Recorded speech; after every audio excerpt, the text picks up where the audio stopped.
Welcome to the Leo. Chandrababu గారు ఏదైనా ఒకటి అనుకుంటే అనుకున్నది సాధించే వరకు కూడా ఆయన విశ్రమించరు, నిద్రపోడు. ఇది అందరికీ తెలిసిన విషయమే.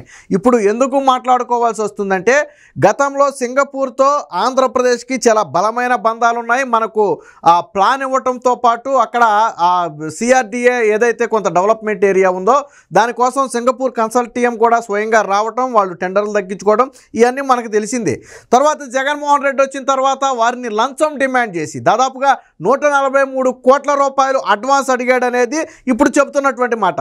సో అంతా డిమాండ్ చేయడంతో వాళ్ళు అవినీతి రహిత దేశాల్లోనే 3వ దేశంగా ఉన్న సింగపూర్ ఎందుకు లంచాలు ఇస్తుంది, ఇవ్వదు కాబట్టి వాళ్ళు వేధింపులు తట్టుకోలేక వెనక్కి వెళ్ళిపోయారు.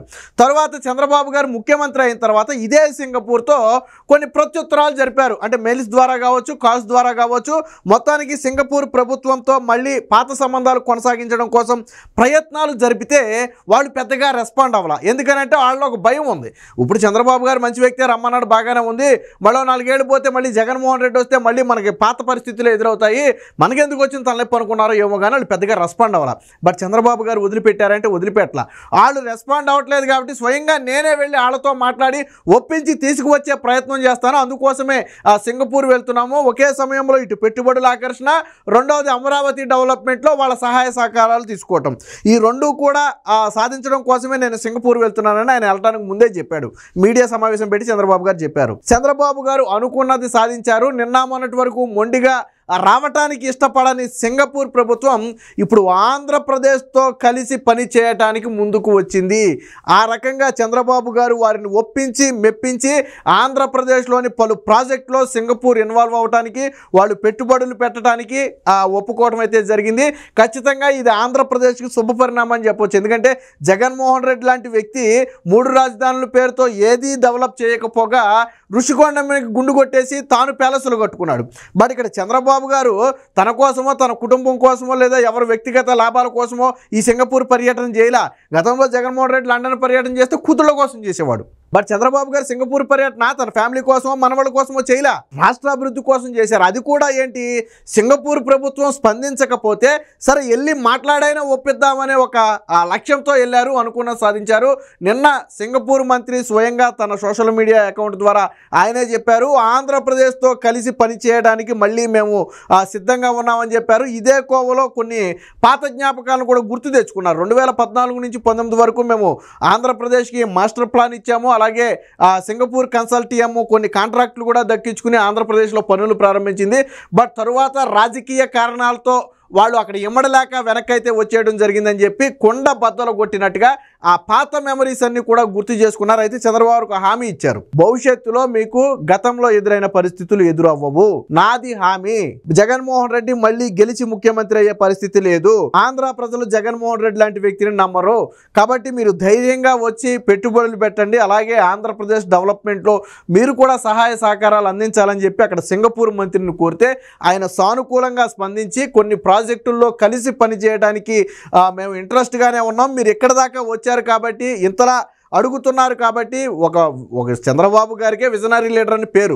సో అలాంటి ఒక విజనరీ లీడరే వచ్చి మీ టెక్నాలజీని మాకు అందించడానికి కోరితే ఆ ప్రభుత్వాలు కూడా ఎందుకు వెనకడిగేస్తాయి. సరే గతంలో ఏదో జరిగింది అనుకోండి, బట్ దానికి నిన్న సింగపూర్ మంత్రి కూడా చెప్పింది అదే, గత అనుభవాల దృష్ట్యా మేము కొంచెం తగ్గాల్సి వచ్చింది కానీ బట్ మాకు ఆంధ్రప్రదేశ్ మీద ప్రేమ లేక కాదు, లేకపోతే ఇంకోటి కాదు, భారతదేశంలోనే స్పీడ్గా అభివృద్ధి చెందుతున్న నగరాల్లో ఆంధ్రప్రదేశ్ ఒకటిగా మారబోతుంది.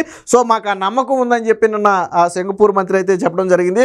సో నేను చూడొచ్చు, నిన్న భేటీ తర్వాత ఒక అమరావతికి సంబంధించి ఇచ్చారు. అలాగే విశాఖలో జరగబోయే విశాఖ భాగస్వామ్య సదస్సుకు కూడా సింగపూర్ కంపెనీ నుంచి ఇన్వెస్టర్లను రావాలని చెప్పి నిన్న చంద్రబాబు గారు అయితే ఆహ్వానించారు. దీనికి సంబంధించిన వార్త కూడా వచ్చింది, ఒకసారి చూద్దాం.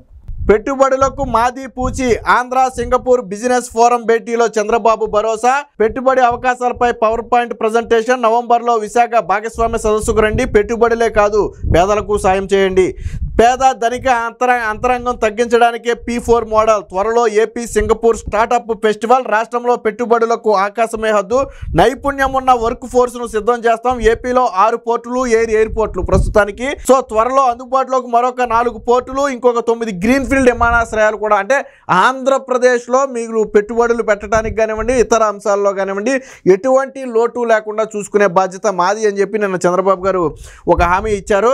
ఆ తప్పులు పునరావృతం కావు. జగన్ ప్రభుత్వంలో జరిగిన వాటిని సరిదిద్దటానికే సింగపూర్ వచ్చా. ఆ దేశ మంత్రి లాంగ్తో చంద్రబాబుని ఇందాక అదే చెప్పా. ఎందుకు ఆ దేశం వెనకడుగు వేసింది అంటే జగన్మోహన్ రెడ్డితో గతంలో జరిగినటువంటి అవమానం కావచ్చు, అనుభవాలు కావచ్చు. దానికి చంద్రబాబు గారు ఏం చెప్పారు, మళ్ళీ ఆ తప్పులు జరగవు, దానికి నాది భరోసా. జగన్మోహన్ రెడ్డి మళ్ళీ ముఖ్యమంత్రి కాడు.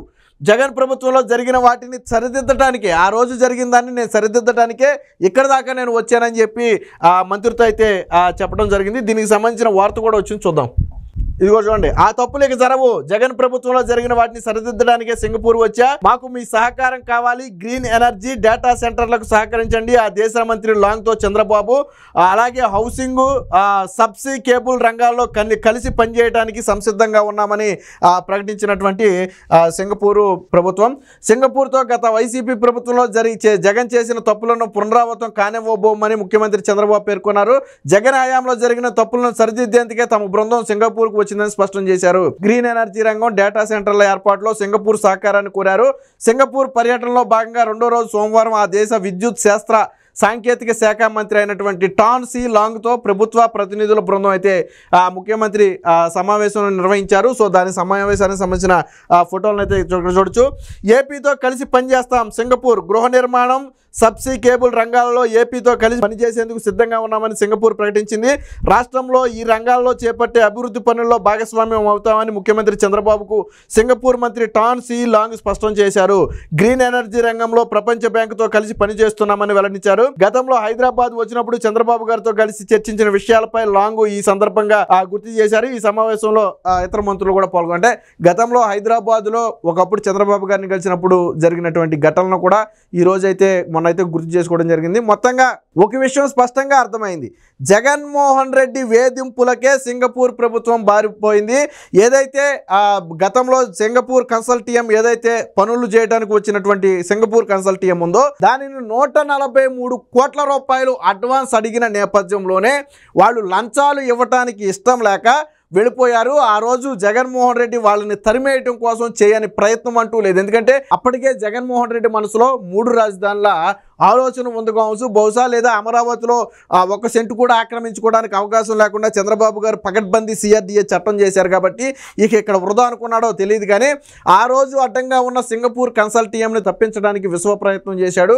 143 కోట్ల రూపాయలు ఆ కంపెనీని అడ్వాన్స్గా అడిగితే వాళ్ళే స్వచ్ఛందంగా మనకి ఫ్రీగా మొత్తం మ్యాప్ మొత్తం ఇచ్చి డిజైన్ మొత్తం మనకు ఫ్రీగా ఇచ్చి మన నుంచి రూపాయి కూడా తీసుకోవాలి, ఫ్రీగా చేసి ఇచ్చారు. అలాంటిది జగన్మోహన్ రెడ్డి వాళ్ళతో పని చేయించుకోవాల్సింది పోయి వాళ్ళు తీసుకున్నటువంటి కాంట్రాక్టులు కూడా చేయకుండా వాళ్ళు తీసుకున్న కాంట్రాక్టులు కొనసాగించాలంటే 143 కోట్ల రూపాయలు అడ్వాన్స్ అడిగాడు. అది ఇవ్వలేక వాళ్ళు వెళ్ళిపోయారు. ఎందుకంటే సింగపూర్ అవినీతి రహిత దేశాల్లో ప్రపంచంలోని 3వ స్థానంలో ఉంది. అందరూ జగన్మోహన్ రెడ్డి లాగా ఉంటారు, అందరూ లంచాలు ఇచ్చి పనులు చేసేస్తారనుకుంటే జరగదు. ఆ దేశానికి లంచం ఇవ్వాల్సిన అవసరం లేదు, లంచాలు ఇచ్చి పనులు చేయాల్సిన అవసరం అంతకంటే లేదు ఆ దేశానికి. కాబట్టి వాళ్ళు జగన్మోహన్ రెడ్డి అడిగిన 143 కోట్ల రూపాయలు ఇవ్వడానికి తిరస్కరించే ఆ రోజు తిరుగు ప్రయాణంలో వాళ్ళ దేశం వాళ్ళు వెళ్ళిపోయారు. నిన్న మంత్రి కూడా అదే విషయాన్ని గుర్తు చేసుకున్నాడు. మొత్తంగా చంద్రబాబు గారు అయితే అనుకున్నది సాధించారు. పట్టు వదలని విక్రమార్కుల్లాగా సింగపూర్ మంత్రుల్ని ఒప్పించి ఏపీలో భాగస్వామ్యం చేయాలనుకుంటున్నానని ఏదైతే వెళ్ళేటప్పుడు చెప్పారో అనుకున్నట్టుగానే వారిని ఒప్పించి కొన్ని రంగాల్లో అయితే పెట్టుబడులు పెట్టడానికి తీసుకురావడానికి వారితోనే హామీ కూడా ఇప్పించుకున్నారు. ఖచ్చితంగా ఇది రాష్ట్ర ప్రజలకు ఒక సుపరిణామం అని చెప్పొచ్చు. Please subscribe to Leo news for more videos.